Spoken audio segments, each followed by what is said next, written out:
So let's get started on our shells. We're gonna do cheeseburger stuffed shells. I went ahead and cooked my shells. If you haven't cooked yours yet, when you do cook them, don't cook them so that they're completely done. Like if the box says 11 minutes, then maybe do them 9 or 10. You want them to be a little bit firm. Can you see that? Yeah, like that. If you've never bought shells before, when they come out of the box, they look like this. They're hard, like a noodle, and they're closed. You can't do anything with them.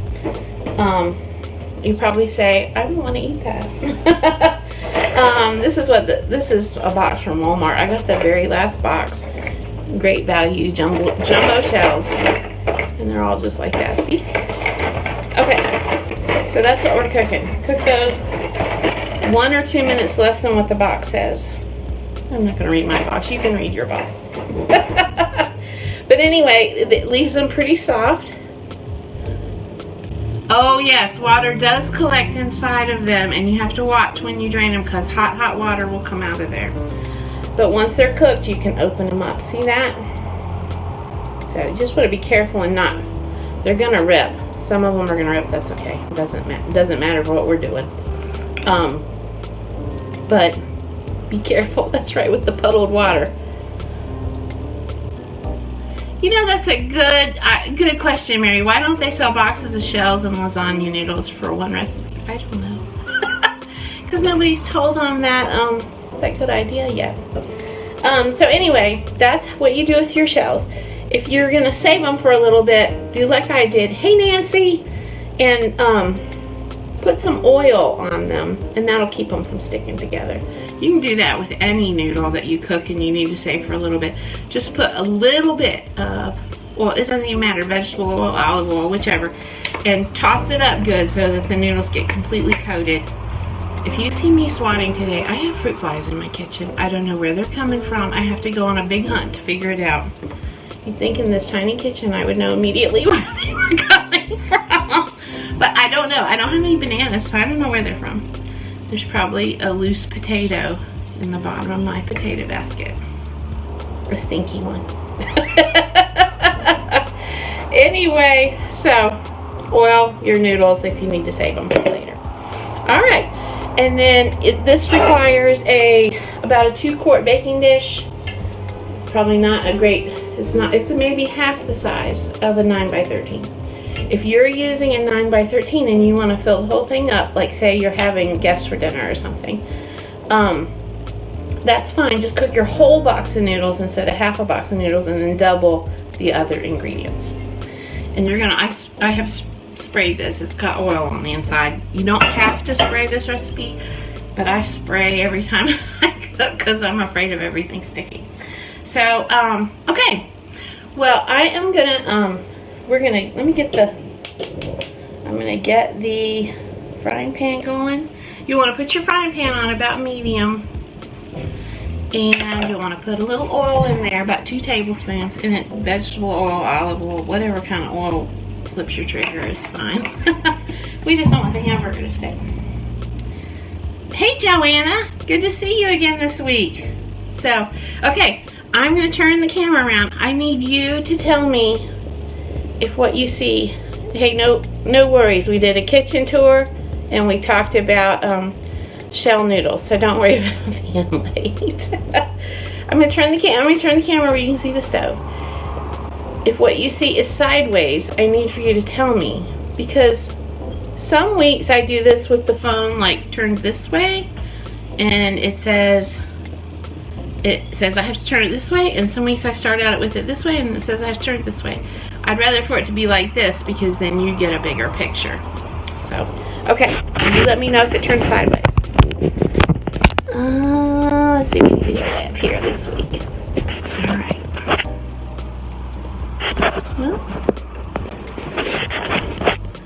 Okay.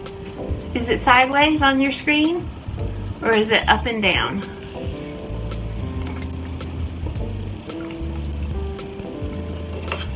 Somebody just jump in there and tell me.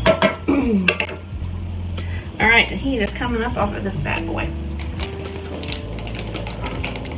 All right, nobody's complaining. It must be right side up. All right, and then take your hamburger, and I think I've told you this before. It seems like every time I do one of these recipes, whatever main ingredient, oh, Marcia says it looks good. Thank you, Marcia. Or whatever main ingredient I pick, everybody says, can't get it at the grocery store. So, anyway, when I brown hamburger, I shred it like this first. It makes it so much easier than plopping the whole thing down in there and chopping on it. Okay, Mary says, hey, Bessie. Great to see you, Bessie. Long time no see. All right. So, who was I chatting with? Oh, Cheryl. I was chatting with Cheryl this week about this recipe, and we were talking about alternatives for the hamburger. And I had put some down, but I failed to mention vegetarian crumbles. You can use vegetarian crumbles with this recipe instead of burger. If vegetarian, you can use tofu. You know, you could use, for that matter, you could use black beans or something like that. Oh shoot, I forgot to get my spinach out and thaw it. Oh well. So, anyway, whatever your protein is going to be, put it in your pan and get it brown. And I will say that if you're using the frozen vegetarian crumbles, they tend to be a little bit salty, so don't add a lot of salt otherwise. And then until you get to the end, and then taste it before you fill your shells with it. And you can add salt at that point. Alright, with the burger, I'm using jarred minced garlic, but you can certainly use fresh. I used about a tablespoon of jarred. And then about a half to 1 onion. And I'm using the Maria. Tim says Italian sauce. Yes, it does sound good. So, I'm going to put the recipe. Oh, Mary said she made the recipe on Pinterest. Okay, great. I'm going to use the onions that I froze in I did a lot of midweek live and showed folks how to freeze onions. So, here's the rest of my bag of frozen onions. And I'm going to add some of those to the mix here. Now you'll see in the ingredients I also put onion powder and garlic powder, and you might be wondering why. And that's because I like to use actual onion and garlic, but the powders really give it a pop of flavor. So Susie, Buffalo, Texas. Oh, hey, Susie. You don't go by Susan, I guess. Well, hi, Susie from Buffalo, Texas. It is nice to meet you. All right, that's browning up there. And then I'm going to go ahead and add I've got oregano because I ran out of Italian. If you've got Italian season, use that. But either will be fine. This is a really forgiving recipe. And now is the time. If you are going to sneak veggies into your dish, this is a great dish to sneak some veggies in on. You could use some grated carrots, you could use spinach, you can use broccoli. Just make sure it's cut up really small and that it's pre-cooked. Because you don't want somebody getting a hard, crunchy vegetable. And then if you're cooking ground beef or sausage or something, then you want to cook it till it's just past pink. I'm going to stop when the pink looks gone. I'm going to stop because you do not want to overcook in this instance.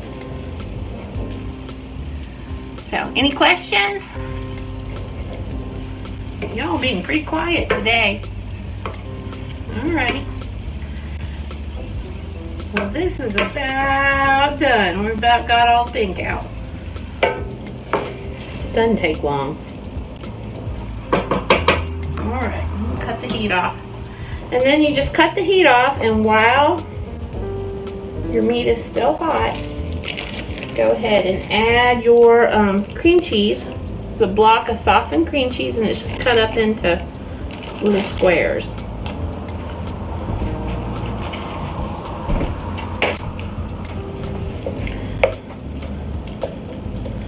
And I turned the heat off to do this part, but I'm going to turn it back on in a second. And then you want to add your triple, you should have a triple cheese or some kind of cheddar. I've actually got a Colby, I think this is Colby Jack. It's some I froze. I got crazy freezing stuff, I don't know, a couple months ago. And I'm glad I did, because now cheese is a little hard to find. So about 8 ounces in there. Alright, now I'm going to turn it back on. Put it on low, medium, low, low. Oh, I have to add my onion powder and garlic powder. So you want to give it a little dose of onion powder and garlic powder.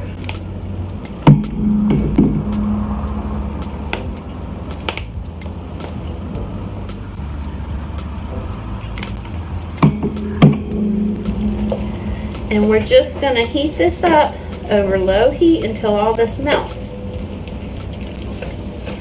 And we're going to turn the heat back off.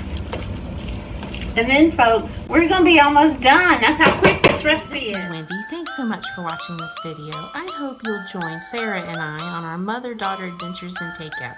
You can find Dorks with Sporks wherever you download podcasts or at Dorks with Sporks. I don't know what happened. I'm so sorry. I looked up and it said that the broadcast had failed. So maybe everybody will join us back. This is just crazy. It's not telling me who it is as you join anymore. So anyway, I'm just going to go with where I think that this ended. So if you have a grapefruit, can I come in the kitchen? Yeah, you can come in the kitchen. If you have a grapefruit spoon, get that. It works great because it's pointy. Hey Mary, I'm glad you made it back. But little pointy spoons work best for filling these.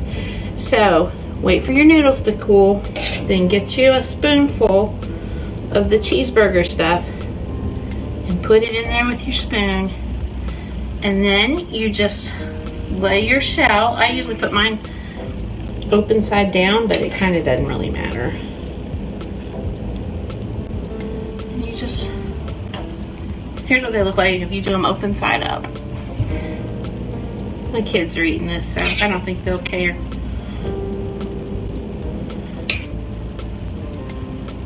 Alright.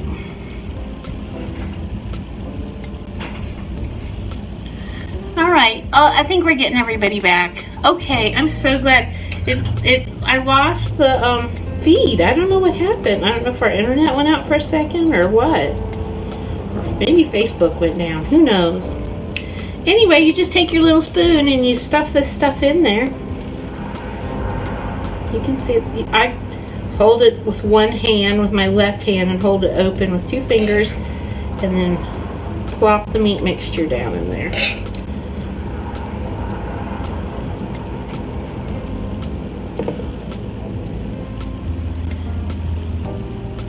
And I try to kind of line them up in a line in the pan so that, because we're going to cover this with sauce, and that way your spoon kind of knows where to go to get one.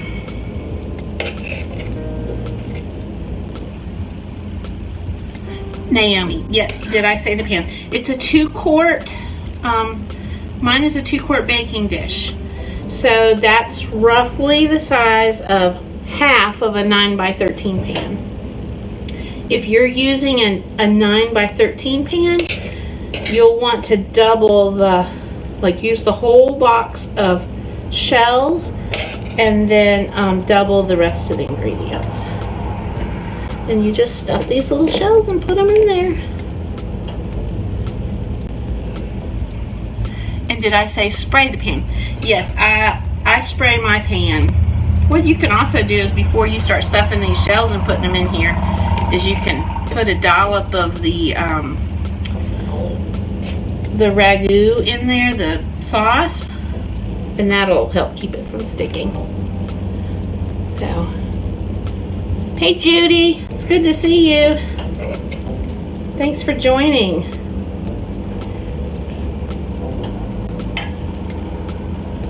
Okay.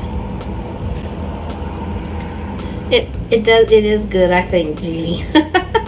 This would be good for your big family.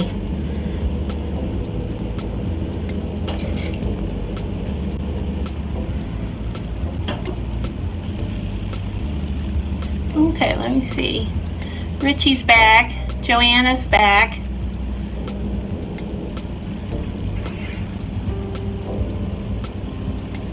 Alright. Naomi's back. Alright. And then y'all, if you need to refer back to these for any reason, I'm leaving them up on the Facebook page. But I'm also trimming them a little bit and putting them on the on my YouTube channel. So they'll live there as well if you need one for anything. And most of them are also on the Facebook page. I am horrible stuffing shells, but maybe yeah, you gotta, that's right, Naomi. That's why you don't want to overcook them. Just about a minute or two less than what it says on the box so that they retain some of their firmness. Because you can see that's not hard to do. I'm not struggling with holding those open or anything. It is messy. I mean, this is not, if you don't like stuff touching your fingers, this is not the dish for you. But it's not hard. It doesn't take a long time.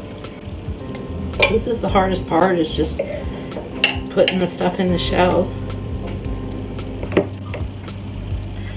Well, I said I usually put them in there seam side down, but you can see I've actually put most of these seam side up. It doesn't actually matter. Okay. And if you have a question about how many, it's about half a box. Fits in this pan, and about a whole box will fit in a 9 by 13. It's not an exact science, as you can see by the way I'm sticking them in here. Well, that cheese is real stringy and not cooperating. All right, one more.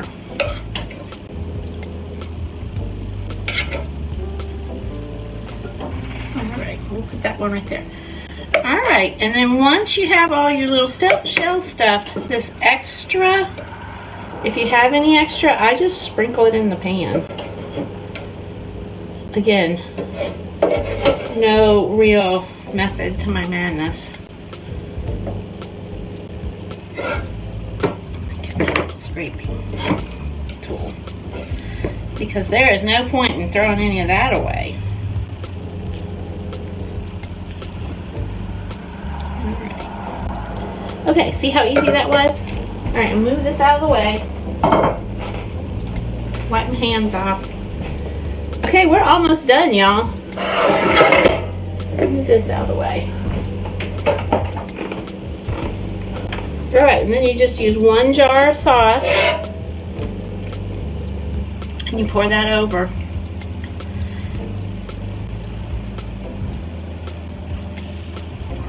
It can be any sauce, whatever floats your boat, whatever you can home make your sauce if you want, which actually will probably taste better and be better for you. But if you're on a time budget, this works just as well. And then I try to spread it around and get it down in the cracks and crevices. And then get your mozzarella cheese. And I have pre-shredded mozzarella, but I'm going to tell you that if you shred your own, I think I've got a ball of it in there. I'm going to show you what I'm talking about.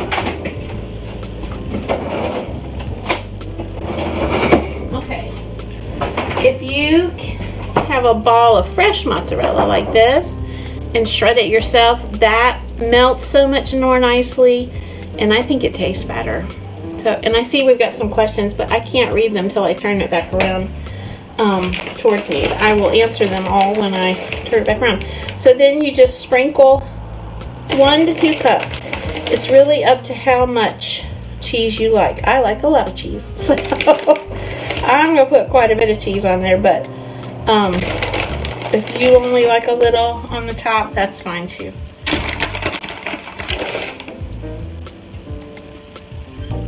To each his own. Alright, so that's ready to go in the oven. And what we're going to do is, I'm going to turn the phone back around so I can see your questions. Oh good, I'm glad Cheryl came back. Okay, Susie needs the ingredient list. Alright, and that's going to go in the oven. Remember, everything in there is cooked. So it doesn't actually have to cook. It just needs to heat up. Put your oven on 350. Stick it in the oven for 30 minutes or so. You'll see that the top starts to brown, and the sauce will get kind of bubbly everywhere, and it'll be ready about 30 minutes. So see, that didn't take very long at all. We've been on this whole call, kitchen tour and all, for 30 minutes. So this, start to finish, is less than an hour. Okay, I'm going to scroll back here. Give me a second to find your questions. Let's see. Oh yeah, Naomi said about shells. You don't want to overcook them because then they are hard to stuff. Susie, the ingredient list is, if you go to the Loaves and Dishes Facebook page and you look for the picture of the completed dish, I think it has a ragu jar in the back because I created this recipe a long time ago when Ragu paid me to come up with a recipe. But if you click that picture, it'll take you and show you all the ingredients. And this is also already a article on the Loaves and Dishes page at Loaves and Dishes website, and it's called Cheeseburger Stuffed Shells. So you can just search for that and it'll take you there. Okay, back to questions. Lynn said, I fried up extra meat to freeze and use for spaghetti sauce later. That's smart. Good for you, Lynn. Connie said, or you could, if you have extra, you could make 2 of these and freeze this, because this really freezes well and it reheats really well. So, Mary says she's getting hungry. Okay, and Susie saw it earlier. Okay, great. Do y'all have any other questions? I don't know how quickly the back and forth on this live thing is. Yeah, I could eat that filling with a, I have eaten that filling with a spoon. It is really good. Yeah, Nancy says that looks yummy and she's gonna make it good. I hope so. I hope so. Okay, well, do y'all know, I think I've said every single week, Teresa says yum, that Sarah and I do a podcast, which you can listen to any place that you listen to podcasts, called Dorks with Sporks. Lynn, thank you. You're adorable too. But we do a podcast called Dorks with Sporks, and we go someplace, usually in North Carolina, but we planned for some episodes to be in Tennessee. We were gonna do it for spring break. But everything's closed for spring break. And one of the places we want to visit is the Merrill College Dining Hall and have the girlfriend group come with us. So, hey Christy, I'm glad to see you. Hey David. That was the amount of cheese on top to my liking. Me too. I love a lot of cheese too.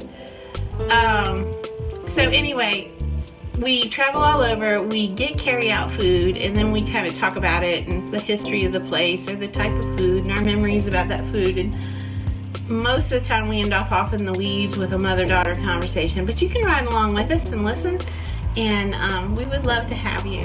So Marcia says she'll send a picture of her dish later when she gets it done, and she can't wait until next week's recipe. And Lynn says this is the best thing about corn. It is fun, isn't it? I think it's fun too, and I'm camera shy, and I don't like for people to look at me, actually. So I'm surprised at how much I'm actually enjoying doing this. So So next week, what are we gonna make next week? I was thinking I could show you how to make some homemade meatballs that are to die for delicious, and they're not that hard. What were some of my other ideas? What do you guys want to learn to do, or what do you need a good recipe for? We could do some sauces. Oh, such an easy recipe, and I was intimidated before. Oh, there's nothing to be intimidated about. Stuffed shells. That's easy. Hey, Debbie. I mean, as long as you don't overcook the shells so that you can hold them together. Yep. Mary says it's helping beat the boredom. That's right. That's why we're doing this. I don't know if we'll continue doing this after the world goes back to normal or not. We'll see. Maybe. I mean, I'm enjoying it. Mary likes the idea of the meatballs. Okay, well, maybe we'll do meatballs. Or we could do, I have a fantastic, swirl your tongue around your eyeballs meatloaf recipe. And meatloaf sounds gross usually, but it's really good. Hey Debbie.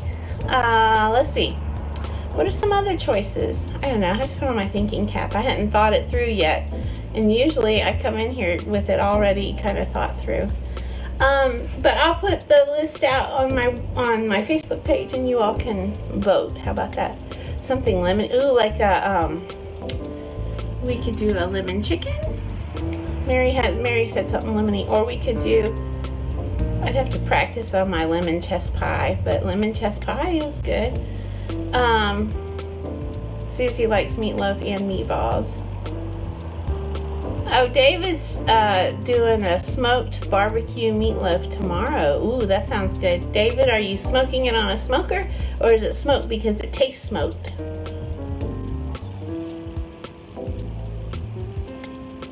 Lemon chicken. Yeah. Well, maybe we'll do that. Okay. We'll, I grew up not liking meatloaf, but I like barbecue meatloaf. Yeah. Oh, everybody's liking lemon chicken. Okay. Well, maybe we'll do that. That would be great. Oh, on his Weber kettle. Okay, great. Okay, y'all. Well, yeah, now I'm hungry for meatballs and meatloaf and lemon chicken. Oh, smokes it with cherry wood. I bet that's delicious. Okay, y'all. Well, we have beaten the boredom for a little bit in the. Okay, lemon chicken it is. We will do lemon chicken. Maybe I should have my daughter come over here and show you how she makes hers. It's good apparently because that's what she really likes. Okay. Well, spinach lasagna. Oh, that sounds good, Debbie. That's a great idea. So, okay. Well, I hope y'all will join us on our podcast and join me over on my website, Loaves and Dishes. I would love to have you there. There's lots of recipes over there for all. There's like 500 recipes in there. So dig around, find something you like. And we'll keep cooking on Sunday afternoons as long as this quarantine's going on, and maybe longer because everybody seems to enjoy it. But I assume when we get back to life as normal, people will be doing normal stuff on a Sunday afternoon. But anyway, y'all take care. It was great to see and hear from you. You know I love y'all. And I will talk to you next time. Bye-bye.